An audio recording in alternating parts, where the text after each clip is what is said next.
Today's talk is on appreciating life, how to live wisely. And it's supposed to deal with infrequent human rebirth in the context of karma. Now let's start off with this one.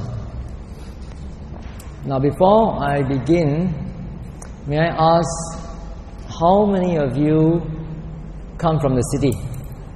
I mean your hometown, where you grew up with your family. City? Town included in city, okay. How many of you come from the village, near the forest, near the plantations? Just a few people, huh? I'm sure all of you must have seen billboards, advertisements, or photographs of the forest, the beautiful virgin forest, all the tall trees and the undergrowth and the ferns. Have you seen them? Do you think it's beautiful? Right, it's beautiful, isn't it? Wouldn't you love to go to the forest for a retreat? Would you like it if it was part of your camp program to go to Tamanagara? You would, right? Yes. When I was a student in my third year in University, Science Malaysia, Penang, I had a revolution going on in my mind. Somebody introduced me to the way of Tao and the way of Zen. And I was very inspired by the meditative approach and the mystical approach of these two systems of spiritual practice. I was particularly inspired by the Zen masters of old, who used to live in the mountains, at the mountainside, away from human habitation, living alone, writing poetry, painting, calligraphy and brush painting, and contemplating, meditating in their free time. They were also supposed to be self-reliant. They used to plant vegetables around their little hut, and only once in a while would they come down to the village or to town to beg for other sort of food like maybe rice or salt. I longed for that sort of solitary life of seclusion in the midst of nature. And you can read nowadays also a lot of books, a lot of translations of those Zen masters, where they talk about, the beauty of living in seclusion, very close to nature, having a spring nearby, and listening to the sound of spring waters as they sit and meditate and write their poems. It sounds very romantic, isn't it? To be near the waterfall, sitting by a huge 200-year-old forest tree, hearing the birds and seeing the butterflies, so being so close to nature. That's the romantic view of what it's like to live with nature. Then in 1979, I decided to become a monk. Soon after I became a monk, I decided to live alone in the forest. I went with a brother monk, Venerable Sujiva, to one of the Ulu kampongs in Kedah, at the edge of the forest. We had a hut built for us, literally at the edge of the forest. And after the rains retreat was over, we went our separate ways. Venerable Sujiva went to a further village and he stayed in the cemetery. Actually, we lived near the village which was inhabited by Malaysian Thais. So he went to stay in the Thai cemetery, which is quite different from a Chinese cemetery. In the Thai cemetery, they burn the corpses there and then they just leave the remains in the cemetery.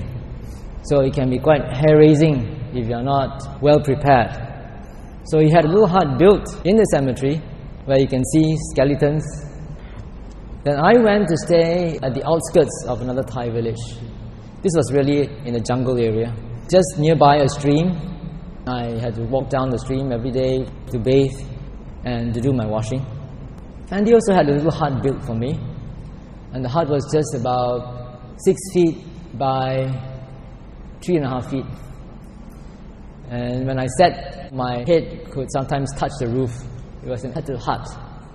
When you stay in the forest, then you begin to realize that all the romantic ideas you have about what it's like in a forest are not really real. There you are infested by all sorts of animals. You have snakes, and then you have caterpillars, you have centipedes, you have ants, you have termites coming to eat up my little hut. Worse still are snakes. You find snakes all over the place. That was more than 20 years ago. About 5 years ago, I started a monk training center in the hills of Taiping called Sasanaraka Buddhist Sanctuary. It is built at the edge of a virgin forest, but we have electricity and we have internet connection. Modern forest monks. But still, with such modern facilities, even though our kutis are very modern, and sometimes visitors would come thinking that there was a temple up in the hills, and they will ask us, where's the temple? Because we do not have any buildings that look like a temple. They are all very functionally designed and also very well designed. In fact, some visitors who came up would ask us how much it costs to rent a chalet.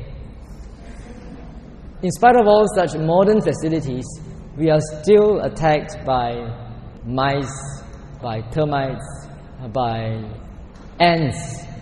Almost every kuti is infested with ants. Sometimes it's even impossible to take a nap in the afternoon because they'll be crawling all over your body. And not to talk about mosquitoes, of course. Even though our kutis are covered up by mosquito netting, we have sandflies. And sandflies are so small that even mosquito nettings cannot prevent them from coming into the kuti. So they will attack us, and those who have an allergy to sandflies, will develop balls on their skin, just like smallpox or chickenpox. Not only that, when we go down for Pindabat every day, for alms round, we also meet with a lot of leeches. You know what leeches are?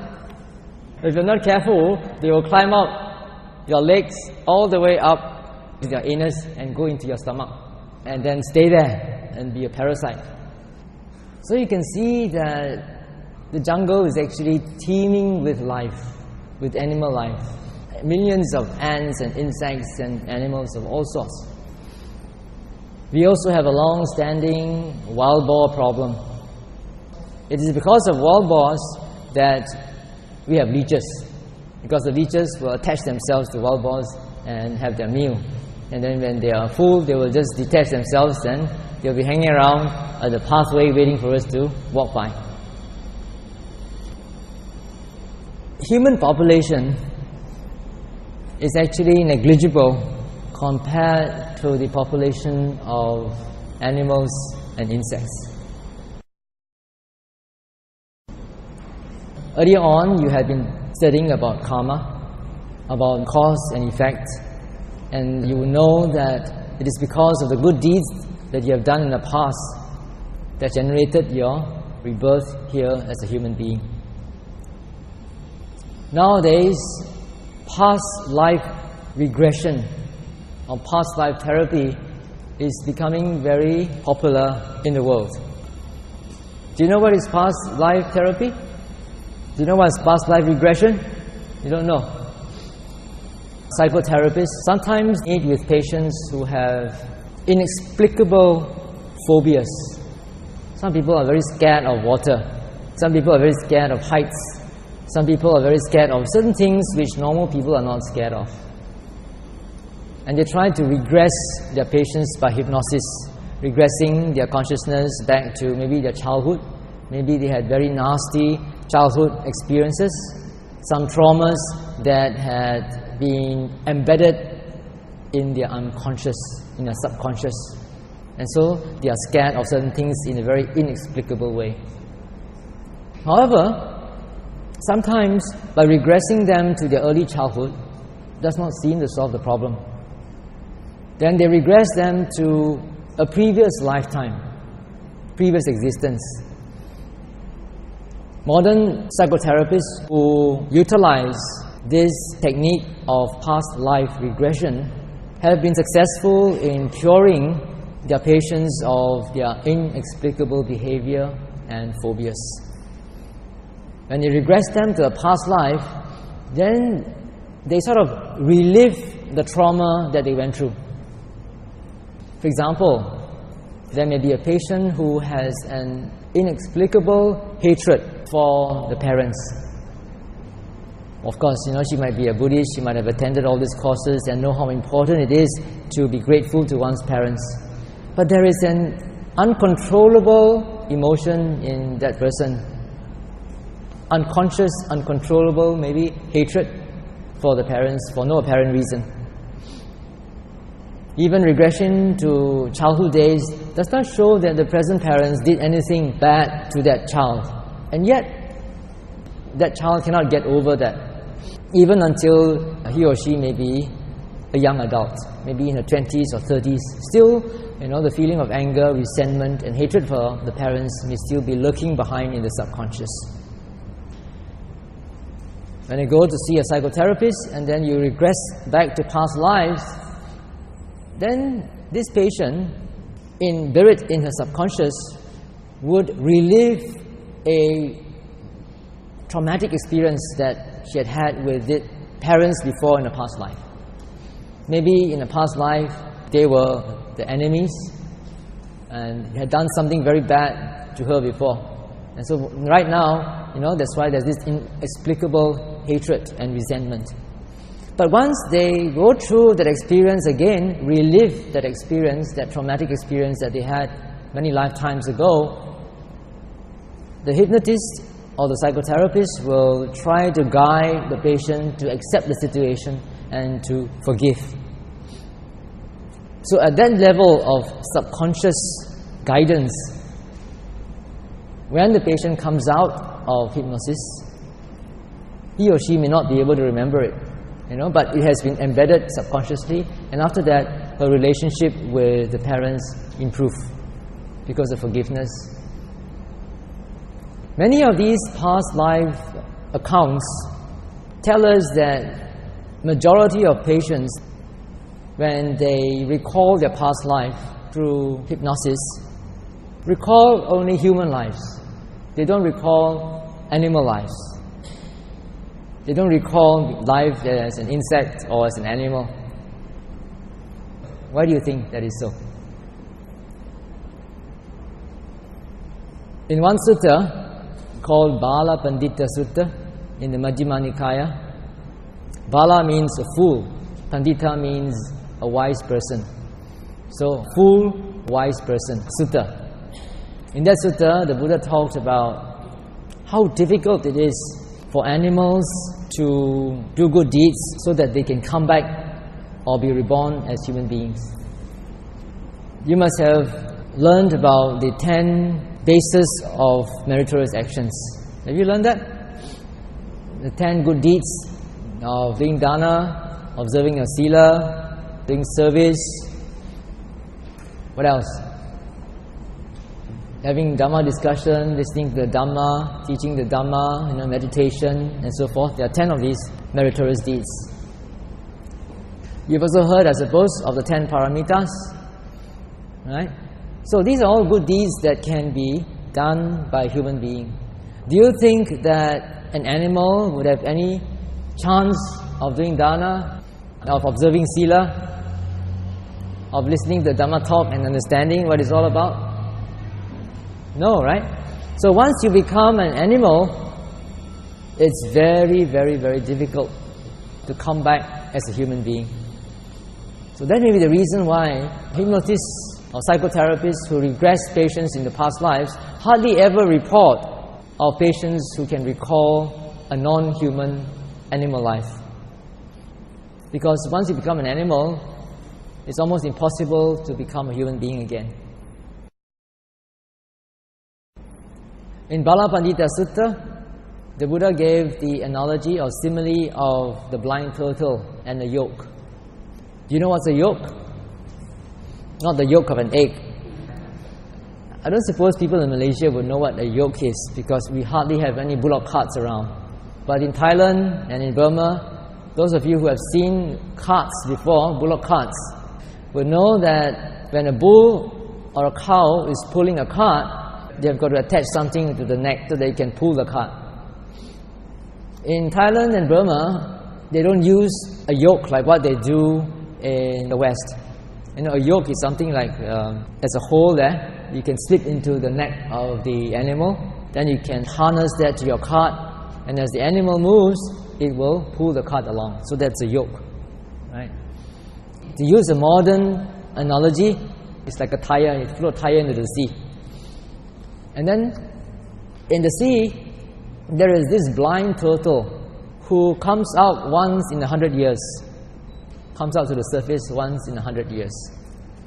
What is the possibility of this turtle, this blind turtle, surfacing right into the tire? What is the possibility? Once in 100 years, this blind turtle will come to the surface, and then coincidentally on one occasion, then the head would be in the middle of the tire. The possibility is very, very small, isn't it? Very, very small indeed. That's why in the Dhammapada, the Buddha said, blessed is a human birth. Blessed is the appearance of a Buddha. Blessed is listening to Dhamma. And blessed is harmony of those who practice the spiritual path. So it's a blessing, to be a human being. And once people become human beings, sometimes because of ignorance, because you don't know how difficult it is to become a human being, we become heedless for many reasons. Perhaps we were born under circumstances where we were not exposed to good moral standards. Perhaps we were, but we are too obsessed with our selfish desires to take notice, and so we create a lot of bad karma. What is the sort of bad karma that can result in birth as an animal or a ghost or in hell? Basically, it is the breaking of the 5 precepts. If one breaks the 5 precepts intentionally by taking life, taking what is not given, by committing sexual misconduct, by lying and causing loss to another person, or by getting intoxicated, by taking drugs and so forth, then one creates the karmic potential for rebirth as an animal or a ghost or in the hell realm. In several sutras, the Buddha talked about the 10 types of bad conduct, the 10 types of duccharita. I think the 5 precepts are also included in this, but there are additional things as well. It has got to do with the body, speech, and the mind. So for the body, if one takes life, one takes what is not given, and one commits sexual misconduct. These 3, they are under bodily action. Then under verbal action, we have telling a lie, talking divisive speech, speech that divides people who are in harmony. You tell tales to make them disunited. Then you use harsh or crude language to talk with people, to scold people, to address people in a harsh or crude way. Next one is getting involved in idle chatter. That means talking things that are no benefit at all. I understand that nowadays young university students will go to the mama stall and sit until 2, 3 a.m. or 4 a.m. in the morning and just sit there and just talk nonsense. Nothing really beneficial. That is the sort of thought that Buddha is referring to. Then the next 3 refers to mental actions. And what are they? If one has wrong view, if one has covetousness, you know what is being covetous? Person who is covetous is one who desires something that belongs to somebody else and wanting to possess that somebody else's property illegally. He hasn't said anything nor done anything, but it's just a thought that arose in the mind, wanting or desiring something that belongs to somebody else and wanting to procure it. And that something that belongs to somebody else could be something animate or inanimate. It could be somebody else's girlfriend and you want to possess her. Even the thought of doing that before actually doing it is really an unwholesome thing. And the other one is ill will, harboring thoughts of ill will towards another person, wanting to take revenge, wanting to cause harm to another person. You may think that these things don't happen, but let me tell you a story that happened about 20 years ago. That time I was with Sadhu Pandita, helping out in a retreat in the US, in the Insight Meditation Society in Barre, Massachusetts.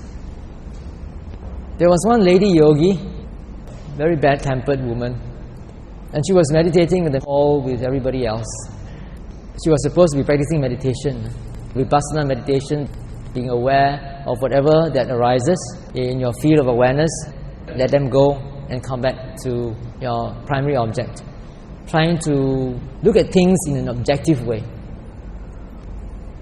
One day she came for interview, and then she reported that she was sitting there on a cushion, and then she saw her enemy sitting in another cushion somewhere else. So when you're doing vipassana meditation, when you see something or you think of something, you just be aware of that and let it go. Don't indulge in the thought or in what you see. Don't proliferate with a lot of concepts or thoughts of what you see or hear through your five senses. But instead of doing that, she was sitting there, she saw her enemy, and then all these associations, the thoughts of what her enemy had done to her in the past came. And she got very angry.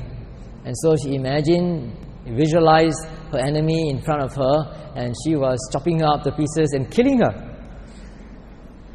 In meditation, doing killing meditation. So that sort of mental activity that's going on in the mind is one of the 10 types of evil conduct. If you divide them into bodily, verbal, and mental action, you have 3 bodily, 4 verbal, and 3 mental. So even having such thoughts can be the cause for one to be reborn in an unhappy existence. Okay, all of you are young people. I'm sure that when you were younger, you had broken the 5 precepts. When I was young, I was a very cruel boy. I used to catch cockroaches and then put them in a charcoal fire and enjoy the smell of them burning to death. Terrible, isn't it? I don't know when I have to repay back that karma. Well, we have done a lot of good things and bad things in our life. And the law of karma is that you will have to reap what you sow.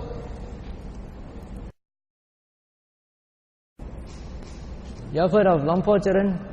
He's a meditation teacher, and he has lots and lots of students.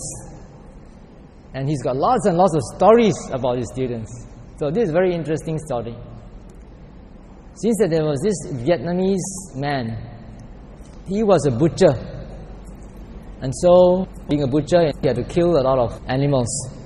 And he never had any respect for monks nor for Buddhism. He stayed in Thailand. One fine day, he met a forest monk, and he was immediately inspired by that forest monk, full of respect. It's very strange because he never had any respect for monks, he never believed in Buddhism, but when he met that forest monk, he suddenly felt a deep sense of respect for that monk. He approached that monk, gave him food, served him, and eventually they got very close. This is one instance of karmic affinity. These two must have been very good friends before in the past. They had been a teacher-pupil relationship in the past. So that's why when he met him, immediately he had so much respect and faith in that forest monk. So the forest monk asked him about what he was doing, and when he found out that he was a butcher, he tried to persuade him to change his occupation, which he did. He listened to the forest monk, he changed his occupation, and eventually he himself became a forest monk. He had this Thai forest monk umbrella with the mosquito netting around, and he took to the forest and he sat under the tree and meditated. At that time he was taught samatha meditation, just reciting Buddho, Buddho. Breathe in, you recite Bud. You breathe out, you recite Tho. So he was doing samatha meditation, just doing Buddho for several years, staying in the forest, going for alms round, staying alone, secluded. But he never really got anywhere. So one fine day, a deva, a spirit, appeared to him while he was meditating and told him, you know, you have done a lot of bad karma and you have to repay your karmic debt. By doing samatha meditation, you cannot repay this karmic debt. If you want to repay your karmic debt, then you must go to Wat Amphawan, go and see Longpo Charan at Singpuri. But he has never heard of Wat Amphawan, he's never been to Singpuri, he doesn't know the way. But the deva guided him there until he got to the temple, to the meditation center.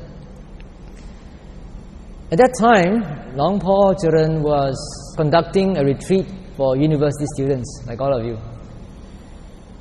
And so this young monk approached Longpo, requested for permission to meditate in the center. So Longpo taught him Vipassana. Longpo said, okay, you can still do Buddho, but when your mind is calm, you should also try to observe what is happening to your five senses, including your mind. Initially, the first day was okay. After that, the following few days, it was a very bizarre thing that happened in that center. Everybody was shocked to see him sprawl on the floor and rolling and squealing and crying like a pig, like a cow that was being tortured or being killed. And he felt so much pain in his body whenever he sat, like people were cutting him into pieces. But Longpo Charan managed to convince him this was the karma that you have to repay. So he was very obedient. He listened to Longpo Charan's instructions. He watched his feelings, his Vedana, watched his mental reaction, watched all the painful feelings that he had, endured them patiently, and he went beyond that. While this was happening, many of the students were very scared. They say, oh, if I do Vipassana meditation, I'll end up like that. Matiro, susah. And many of them wanted to quit. But luckily, Longpo Charan managed to convince them that this doesn't happen to everyone. Right? So if you have done a lot of bad deeds before in the past life, or in this very life, and you're doing Vipassana meditation, you have to pay for it. It's something that you cannot escape. But once you pay for it, you endure it, be aware of it, and you go beyond it, then you can make good progress. And that's what happened to this monk. After he went through that period of excruciating, unbearable pain, it seems that he attained quite a high state of spiritual attainment. He went back to Vietnam, started a meditation center, and started to teach his people. And after several years, he disappeared. It seems that he went back to the forest and continued his practice so that he can attain higher stages.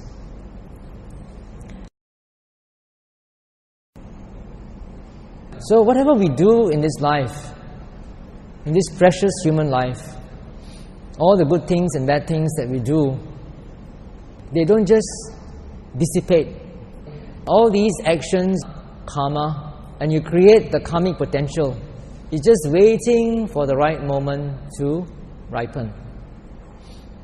If you study physics, you know that if somebody put a teapot here, the moment you lift this teapot from the ground to put here, you are creating a potential energy.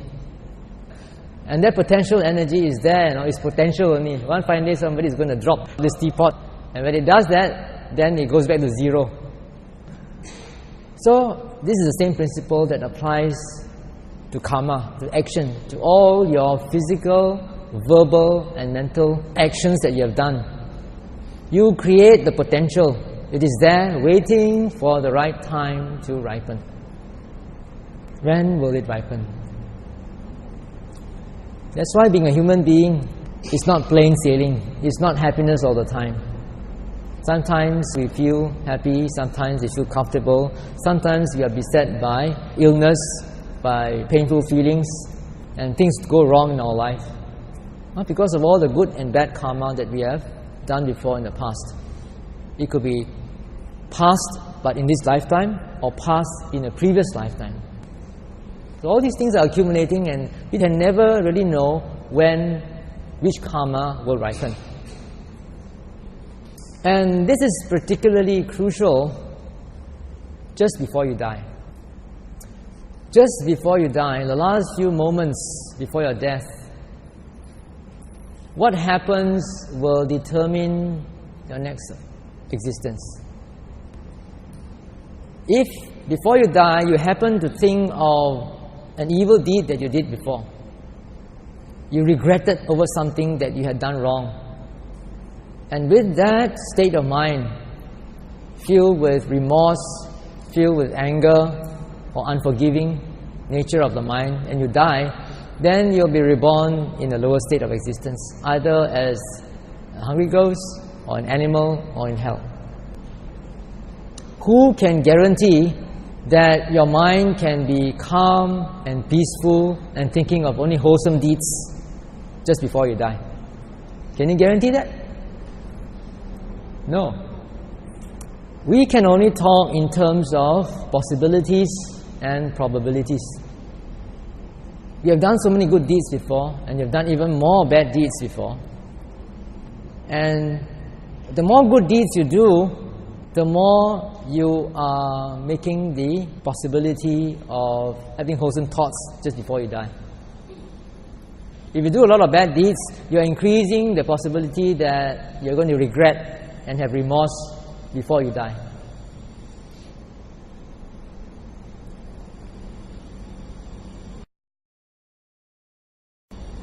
Earlier on, I talked about the 10 types of bad conduct: physical, verbal, and mental. But then again, from the ultimate point of view, we can classify what is good and bad according to the motivation behind what we do, speak, or think. And these are dependent on the 3 roots of lobha, dosa, and moha. If you do something with attachment, with anger, with delusion, then that deed, whether it's physical, verbal, or mental, is considered unwholesome, and it increases the possibility of your gaining rebirth in a woeful realm. And it's very easy to determine whether your state of mind is wholesome or unwholesome if the mind is unhappy. If you're unhappy, you feel sad, you feel regret, you feel unpleasant in your mind emotionally. It means that that is an unwholesome state of mind. If that sort of unwholesome state of mind persists just before you die, then the possibility of your taking a lower realm of existence next life is very, very high. Then there is also the feeling of attachment, being attached to people or things. If you die with attachment to people or things, then you can be reborn as a ghost, haunting the place where you're attached to. So that's why counselors, people who counsel dying patients, Buddhist counselors, are taught to try to convince the dying patient to let go of all attachments, let go of all grudges. If you hold any grudge against anyone, if you're unforgiving, then that itself is an unwholesome state of mind that can lead to a bad rebirth. Now, before you reach that point of time of death, don't you think that it's better for us to learn techniques to be able to control the mind so that we can let go of grudges, be forgiving, let go of attachments? If somebody wants to cross a river in a sampan, it's better for him to learn how to swim first, right? Don't wait until the sampan capsizes in the middle of the sea or the river and then start to learn how to swim. You'll panic and you won't be able to do anything. So it's the same. If we understand that what happens during the last moments of our life will determine our future existence, then we had better learn how to manage our mind. How do you learn how to manage your mind? Any suggestions? Learn meditation, particularly Satipatthana meditation or mindfulness meditation, to be able to see your mind states in an objective way and letting go of whatever that is pleasant or unpleasant. There are many stories of people who are supposed to be very good. They are very pious people who bring a lot of merits, doing a lot of dana, observing sila. And then in their last moments, just before they die, they think of something bad that they had done, a small little incident in the past, and then they dwell on it with remorse, and then they die. So what happens to them? What do you think happens to them? They will go down. There's this story of Queen Mallika. She was the chief consort of King Basenadi of Kosala. She was supposed to be a very pious woman, doing a lot of dana, observing sila and so forth. But at one time she had done something wrong, a sexual misconduct. And towards the end of her life, she dwelled with remorse over this misdeed, and because of that she was reborn in hell. King Basenadi was very sad that his favorite consort had died, and knowing that she's a very pious lady, came to see the Buddha and to ask the Buddha where Queen Mallika had been born. But the Buddha, knowing that she had been born in hell, didn't want to tell him, because if he had told him that she had been born in hell, what do you think would have happened? Yeah, he would have lost faith in the Buddha, the Dhamma and the Sangha. It's just, in spite of my wife, doing dana every time, observing precepts, being such a well-behaved woman, now she's born in hell. So what's the point of being good? So the Buddha made him forget what he wanted to ask. So when he came to the Buddha's presence, he paid respect to the Buddha, and then he said, "Bhante, I wanted to ask you something, but I've forgotten." So he went back home. And then when he went back home, he remembered. He came back the next day, and the same thing happened to him. He forgot all about it for 7 days. And finally, on the 7th day, Queen Mallika died and was reborn in heaven. So when she was reborn in heaven, and King Basenadi came to ask the question again, the Buddha did not make him forget. So he came and asked, "Now my wife, she has been such a wonderful lady, such a pious lady, she has died. Where is she born?" And then the Buddha says, "Oh, she's born in heaven." Now, after 7 days in hell, because of the last thought moment. Then there is another story of a monk, a very virtuous monk, who was given a brand new set of robes. He hung up the robes and he was sleeping and thinking, "Oh, next day I'm going to wear these brand new robes." And it happens that that night he died suddenly, maybe of a heart attack or something. And because he had attachment to the robe, he was reborn as a flea on the robe, attached to the robe. Now, it is normal practice that if a monk dies, then his property belongs to the Sangha.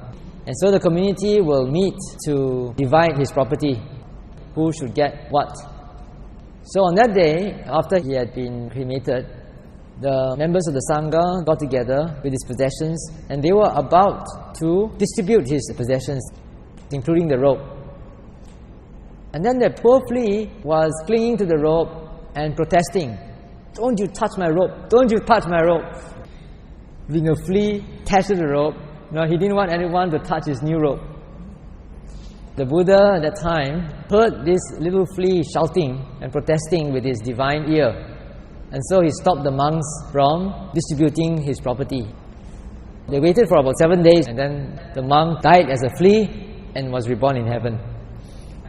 So if you're a very virtuous person and you die with an unwholesome state of mind, you can still go down to the lower worlds, but perhaps not too long.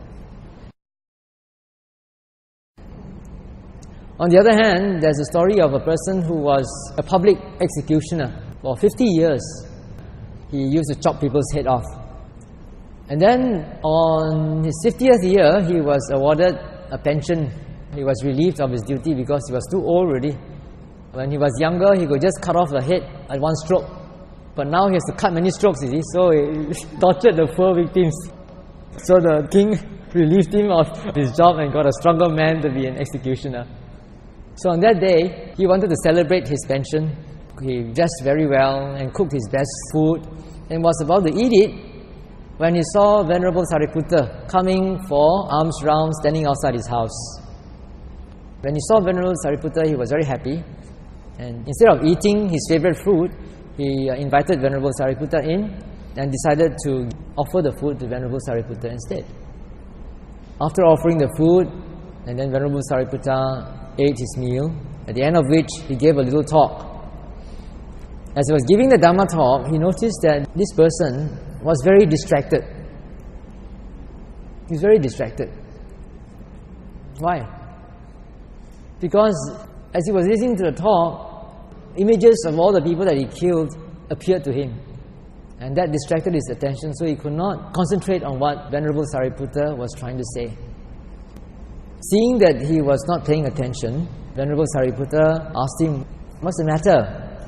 He says, "Bhante, I can't concentrate on your talk because, I keep thinking of all those people that I had executed." Venerable Sariputta asked him, "Did you execute these people on your own accord, by yourself, or of your own will?" Then he said, "No, Bhante, the king ordered me to do it." "In that case, were you in the wrong?" Venerable Sariputta asked him. And then this guy thought about it. He said, "Yeah lah, after all it was the king who asked me to do it. Why should I be blamed for it? The king was in the wrong because he asked me to do it."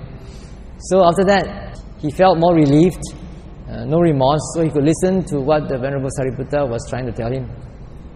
Venerable Sariputta gave him a gradual discourse leading to meditation and about the Four Noble Truths. As he was listening to the talk, he progressed spiritually until he was almost becoming a Sotapan, almost becoming enlightened. But I guess it was because of his bad karma that prevented him from getting enlightened. So he didn't get enlightened, but he was almost there, at the threshold of enlightenment. After the talk was over, he followed Venerable Sariputta out, carried his bowl for a short way, and on his way back to his dwelling, he was gored to death by a cow. It seems that this cow was someone that he had executed before. The spirit possessed this cow and then charged and killed him. So when he died, some monks went to ask the Buddha, because they knew that he was a public executioner. He had just retired after 50 years of service. And then when he was celebrating his retirement, Venerable Sariputta went there, took his alms food and gave a talk. And then now he's died immediately after that. So they asked the Buddha, what happened to him after he died? Where is he now? And the Buddha said, well, this person is very lucky to have a good friend, a Kalyana Mitta, because Venerable Sariputta gave him a Dhamma talk. After he died, he went to heaven instead of going down to hell. After killing so many people, being a public executioner for 50 years, he went to heaven instead of going down to hell. Of course, he cannot put all the blame on the king, because even if the king ordered him to kill, to execute the prisoners, he was the one who actually killed. So he also had the intention, and so both of them were in the wrong, the king as well as the executioner. But because just before he died, he was probably thinking about the Dhamma that he had realized, and there was a wholesome thought. That's why he was reborn in heaven. But it doesn't mean that all his bad deeds will be erased. One fine day, he will give results. Another story is that of Angulimala, which I'm sure all of you are aware of, and that comes from the sutta itself. As you know, Angulimala means finger garland. This guy is a serial killer, and he had killed hundreds of people, and he wore the finger of the person he killed and made into a garland. That's why it's called Angulimala. Anguli means finger and mala means a garland of fingers. One day, it seems that the Buddha took compassion on him. The Buddha also knew that he had some potential some great potential to become liberated in this life. The Buddha knew that he was actually hiding behind some bushes along a road, preying on people who walked that path and killing them. So the Buddha purposely walked along that path. Before he went there, people had already warned the Buddha, Bhante, don't go that direction, there's a serial killer hiding behind there in the forest grove. It will be no match for him. But the Buddha just ignored them and he just walked towards there. And Angulimala saw him. Then, after the Buddha passed him, Angulimala tried to kill the Buddha. But the Buddha made use of his psychic power to create a psychic feat. Although the Buddha was walking at a normal pace, in a gentle, mindful manner, and Angulimala was running like mad trying to chase him, he could not catch up with the Buddha. So this to him was something very strange. And he said, Monk, stop. So the Buddha said, I have already stopped. You should stop. Then he accused the Buddha, how can you tell a lie? You haven't stopped, you're still walking. How can you say you have stopped? He says, no, I've stopped. I've stopped from creating bad karma, from killing people. You haven't stopped yet. You are still doing all these bad things. You should stop. So he was very inspired by what the Buddha said. Then eventually he became a monk. And then the news got around to King Pasenadi that this serial killer had become a monk. In fact, before that, the king was given an ultimatum by the people. You are the king. You should go and arrest this fellow because he is creating a lot of fear among people. People are all getting very restless and protesting to the king, maybe having a demonstration. So the king very reluctantly was dressed in armor and with all his soldiers were going to catch this single person. And then as he was going there, he heard the news that Angulimala had become a monk. So he went to see the Buddha. As he went towards the Buddha with all his army behind him, of course he put down his sword before he went to the Buddha's presence, and he bowed to the Buddha. The Buddha asked him, where are you going? Dressed up like you are going for a battle. And he says, no, people are getting very restless. They are demanding that as king I should catch hold of this serial killer because it's causing a lot of fear among people. Then the Buddha says, what if this so-called serial killer, this Angulimala, had become a monk? Then what would you do? Then he said, I will be very happy and I would invite him to ask for the 4 requisites: food, shelter, clothing and medicine. Then the Buddha said, that's good. See there, look at the monk sitting next to me. He is Angulimala. And then the king got a shock and he was very scared. He was shivering and sweating because Angulimala was just seated next to the Buddha. And he had heard so much of Angulimala, the serial killer. Then the Buddha says, it's okay, great king, don't be afraid. He is now a monk and he wouldn't even harm a fly. So at that time, the king had to keep his promise. So he bowed to Angulimala and invited him to ask for the 4 requisites. But Angulimala was a serial killer. He had killed hundreds of people.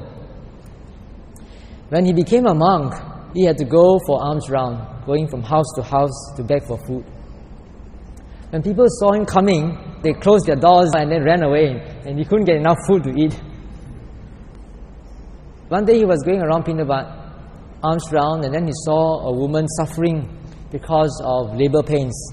She was at the verge of giving birth and she was suffering. So when he saw that, he felt compassion and he went to report to the Buddha. And then the Buddha said, this is amazing. You have killed so many people, and now only when you see a woman in labor pains, you are having compassion for her. But anyway, he gave Angulimala a little asseveration of truth.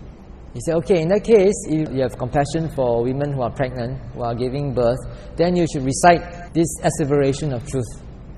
You know what's an asseveration of truth? Okay, I'll describe to you this verse so that you can find out what it means.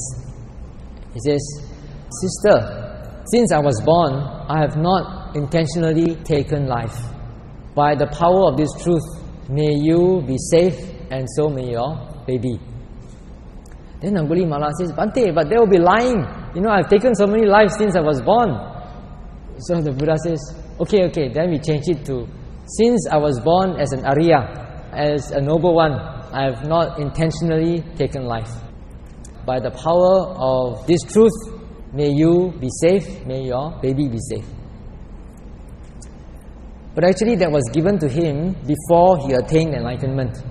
So when the Buddha used the word Arya, it does not mean that he has already become an Arya.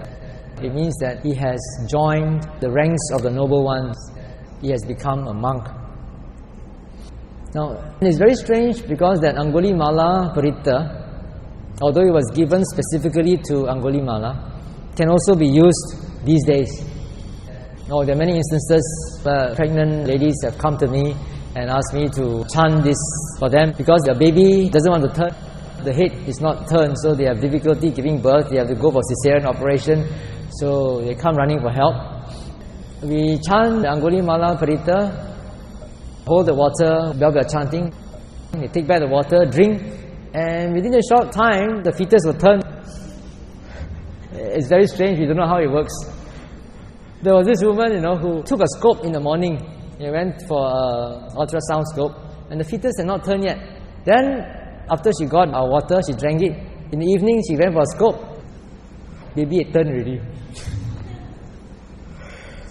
So it's strange how this works, because this was given to Angulimala, not to us. But we recite it, and still it works. So what happened was that after Angulimala became an Arahant, liberated of all the defilements, as he was going for alms round, people throw stones, not necessarily at him. Maybe there's a stray dog or stray cat around. They throw the stone at the dog or the cat, but instead of hitting the dog and the cat, it will hit him. It's not intentional, no, they don't intend to hit him, but it will hit him. And then sometimes when he's walking along for Vinabat, somebody throw rubbish over the hedge, it also land on top of him.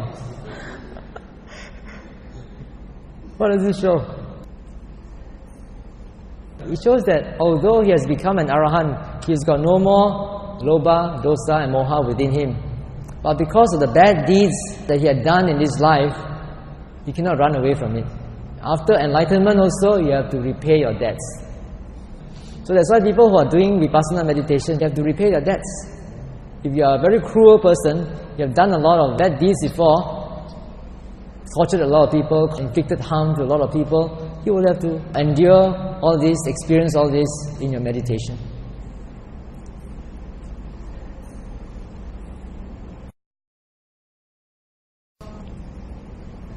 We have done so many good things and bad things in life. When these things were done, we created the karmic potential. And the karmic potential is always waiting for the right time.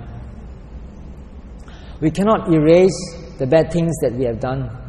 Angulimala could not erase it. But we can do as much good as we can to dilute the bad things that we did. The Buddha gave a simile. He says, imagine if you were to take a pinch of salt and put it into a glass of water.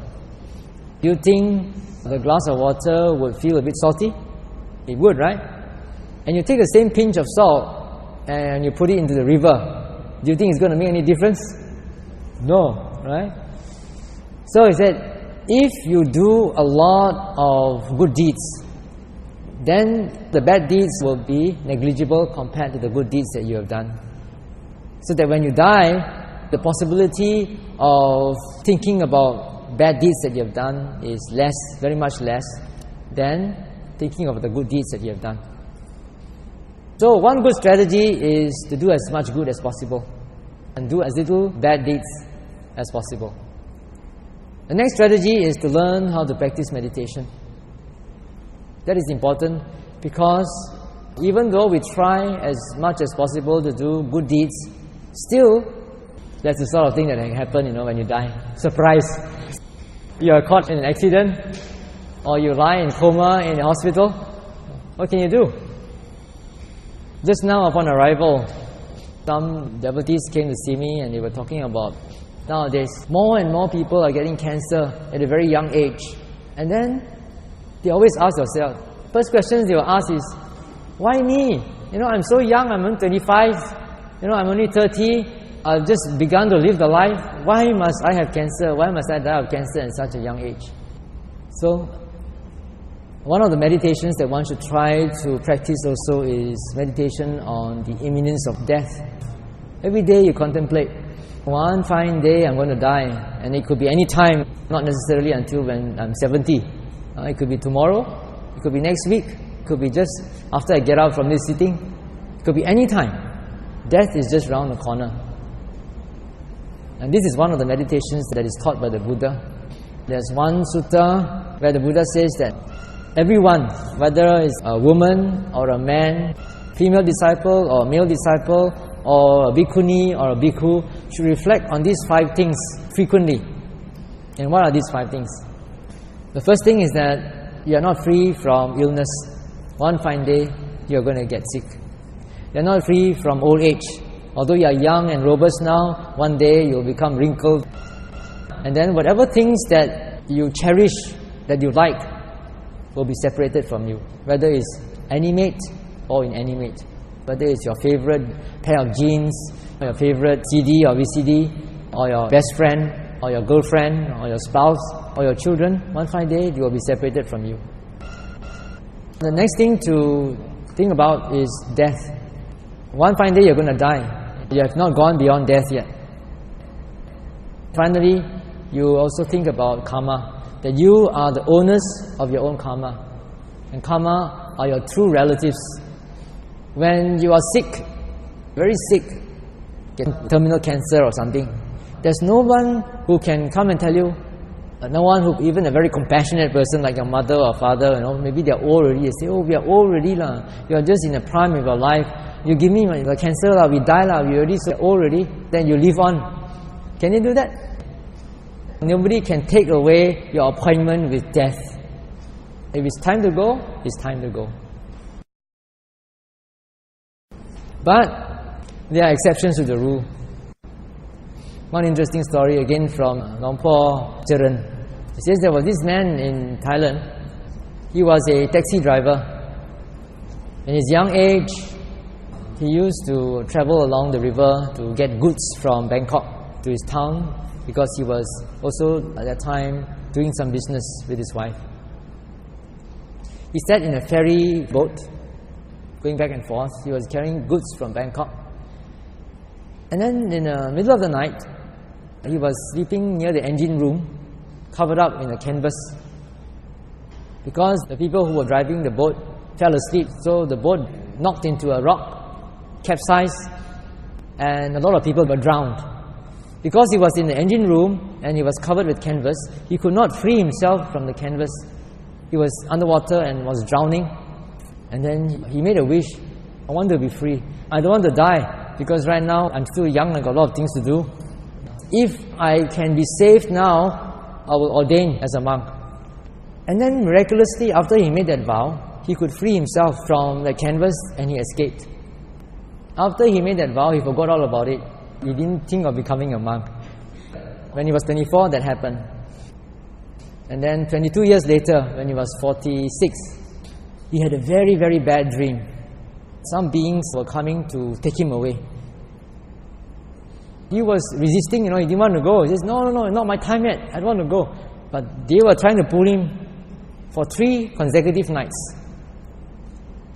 And then, on the final night, one of the beings dressed in red told him, he says, remember, when you were young, you made a vow. You did not fulfill your vow. That's why we're going to take you away. And then he said, I can't remember what I did. Then he reminded him, you remember when you were caught in that sampan, and you made a vow that you want to become monk? If you don't fulfill the vow, we're going to take you away. Then he said, I cannot become a monk. Who is going to organize my daughter's wedding? I got so much children to take care of, I got a wife to take care of. And then the being says, no way, you made your vow, you better fulfill it. So we give you a grace period of 2 years.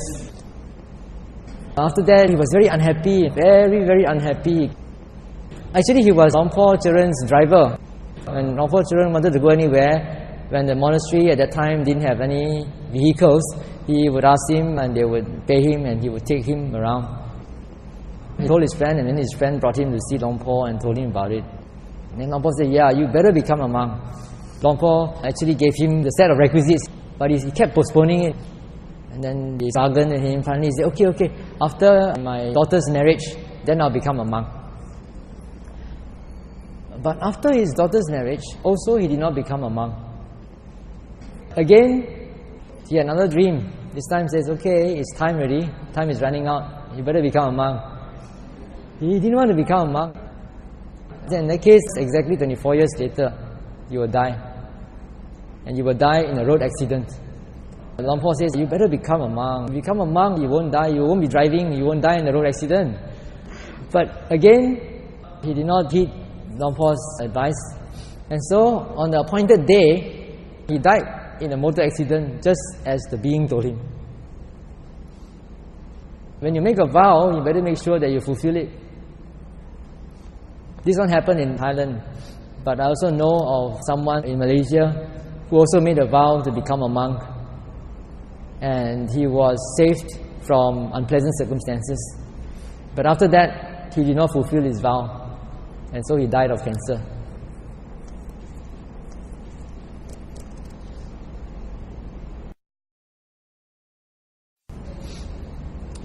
Being born as a human being is a rare opportunity.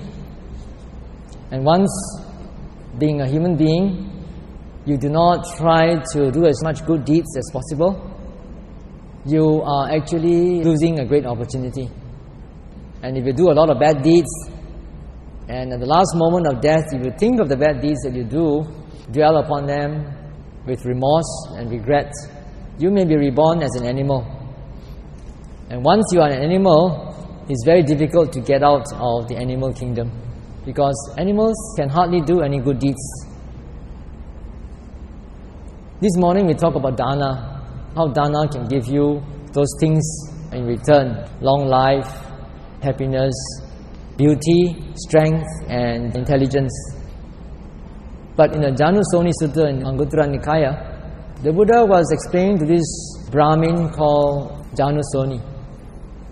He says, here, Brahmin, there are some people who do a lot of dana, but they do not observe the 10 good conduct, opposite of the 10 evil conduct. 3 bodily conduct, 4 verbal conduct, and 3 mental conduct. He does not observe the 5 precepts, speaks in order to divide people, uses harsh language and hurts other people, indulges in frivolous talk. And then he has wrong view, covets other people's property, he has ill will and harmful thoughts.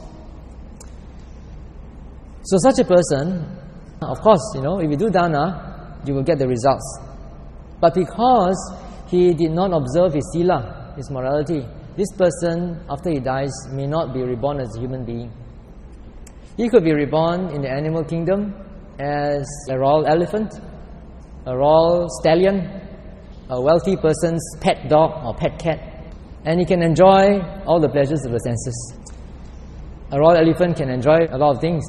He's bathed every day by royal attendants, he's dressed up in finery and gets to eat good food. So does a royal stallion. In Dasnaraka Buddhist Sanctuary, we have 4 cats and a few dogs. They must have done a lot of dana before in the past. And one of our cats is a very choosy cat. You give him food, he won't eat anything but fish. You give him fried fish every day, next day he won't eat already. And he prefers to go and catch grasshoppers and catch even squirrels, catch birds and eat them. So you can see that if you do a lot of dana but do not observe your precepts, you can be reborn as a pet cat or a pet dog of a wealthy person. And then you can stay in a luxurious mansion, enjoying all the luxuries that the people in the house enjoy. But you have no chance to do good deeds. If you're reborn as a carnivorous animal, even worse. You're reborn as a tiger, you have to kill to eat. If you're born as a goat or as a cow, it's not so bad, vegetarian, you don't kill anybody. So, if you have to be reborn as an animal, make sure you become a vegetarian animal, not a carnivorous one. Not only is it important to do dana, but it's also important to do sila. Sila is what that determines where you're going to reborn. Dana will determine the quality of life where you are born. Whether you'll be wealthy, you'll enjoy the pleasures of the senses or not. It depends on how much dana you did in the past. So you must do both. And bhavana is also very important, because if you don't know how to control your mind, then at your last moments before you die, anything that happens, then you wouldn't know how to handle it. So I hope that meditation is also part of a course here.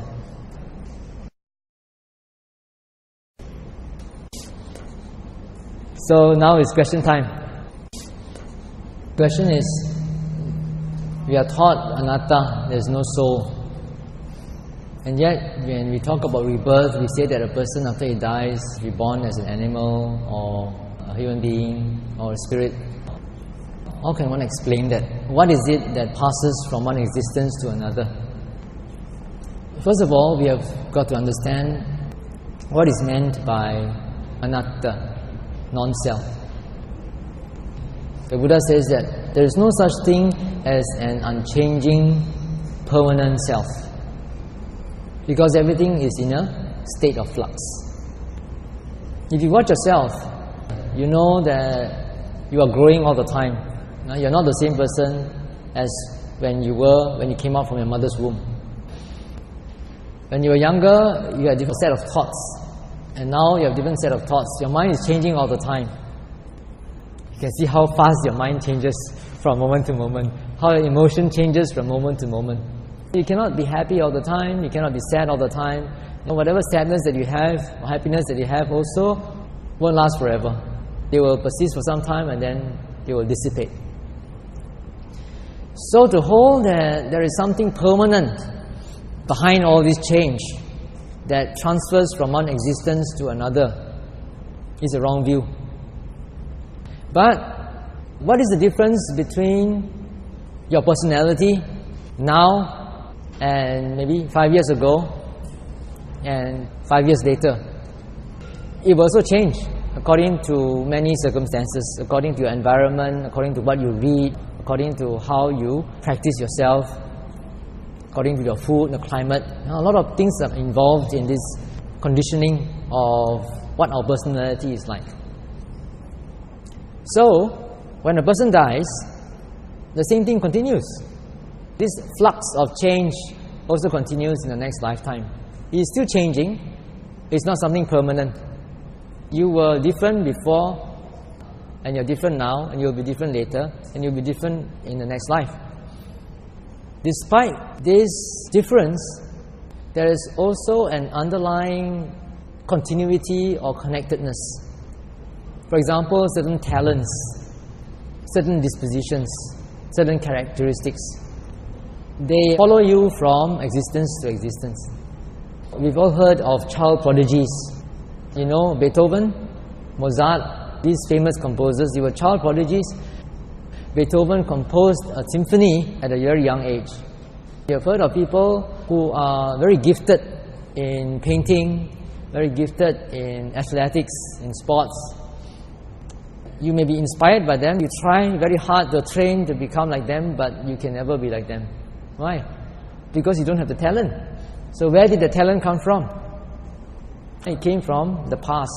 It's because it has been developed in the past, that's why it's carried forward to this present existence. But everything is in a state of change, and even that talent can be developed from lifetime to lifetime. So there's no permanent, unchanging entity or substance that transmigrates from one lifetime to another. But it's this set of things that are changing all the time. It changes until the end, and then it changes again in the next existence. So it's just phenomena that changes all the time with certain relationship between one another. Although they change all the time, they are not random change. They are changes that are connected with causality, with conditions. What do they mean by soul? We can also use the word soul in the sense that it is a changing phenomena. It is not something permanent. For example, have you heard of astral traveling? When people sleep, sometimes they find that they are up at the ceiling there, looking down. Sometimes they can travel here and there. That is astral traveling. This may not be in Theravada Buddhism, but in the Indian system of belief, our physical bodies are existing in several layers at one time. And the physical body is only one layer. There are actually 7 layers superimposed on one another. You have the physical body, you have the emotional body, you have the mental body, you have the astral body, you have the ethereal body, you have the divine body, and so forth. You have different layers of body. When you're astral traveling, your physical body is sleeping on the bed, but your astral body is actually traveling to various places, experiencing certain things. A psychic once told me, when a person dies, his physical body dies first, whereas the other layers do not die yet. It doesn't mean that it is a soul, because these 7 layers are coexisting when a person is alive, physically alive. When a person dies, his physical body is dead, but the other layers are still around. That's why you can see ghosts.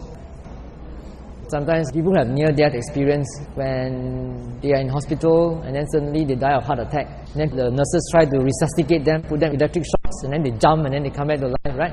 They will tell you that while they are supposed to be dead, they are not dead, they are outside there at the ceiling looking at the nurses trying to revive them. And then because of the shock, suddenly they find themselves pop, they are back into the body. So these are the findings of modern research scientists. So it seems that consciousness is also linked to our body, and the so-called personality that makes up a person comprises the body as well as the mind, your mental state and your physical body. But when the physical body dies, the other subtle physical bodies are still alive with the mind. Because attachment has not been eradicated, it's still there. It's looking for the next physical body to be reborn in. And so when the conditions are right, and then maybe it will take rebirth in the mother's womb if it's going to be reborn as a human being. Which means at that time, these other layers would disintegrate, would die off, and then the consciousness would take root in the embryo. Hope that makes some sense. The question is, spirits are around us all the time and we may not be able to perceive them. But what is the process involved in spirit possession? How do spirits possess human beings? Are they at the same frequency? I don't know whether they are at the same frequency or not. I don't think people have developed any instrument to measure the frequency of spirits and human beings. But I hear from psychics, different people have got different frequencies.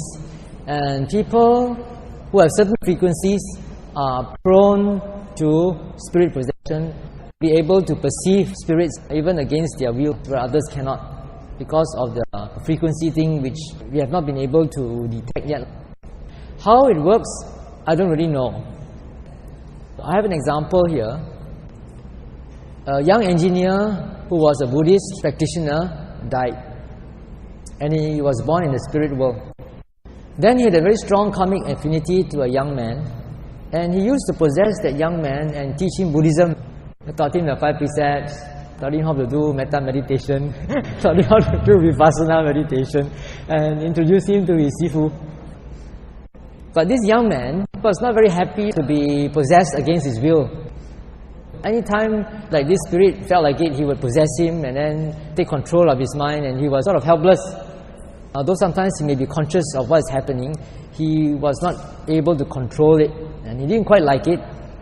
So eventually he went to see Venerable Sujiva and asked for his help. So Reverend Sujiva said, well, if you really don't want him to possess you, then you must practice full awareness, practice mindfulness meditation. It means be aware all the time. If you're aware all the time and your mind is strong, then the spirit cannot possess you, which was true. Whenever he felt the spirit coming, then he would be fully aware. He would practice full awareness, be mindful of whatever is happening. So it seems that spirits possess people who have weak minds, people who are prone to delusion, who get sleepy very often. When you're sleepy, that's the time when they come in. So if you're wide awake and alert all the time, they cannot come in. The question is, whether it's possible for everyone as well as animals to go to Nirvana. Well, in terms of infinity, there is no limit to the number of beings who can enter Nirvana. But you must understand what Nibbana is. It's not a place where you enter, although we use the word enter Nibbana. Nibbana means peace, extinction of passions. It means there's no more lobha, dosa, moha. There's no more attachment or greed. There's no more anger or aversion, and there's no more delusion. Nibbana is actually a state. And a person who attains the Nibbana is one who will not be reborn again.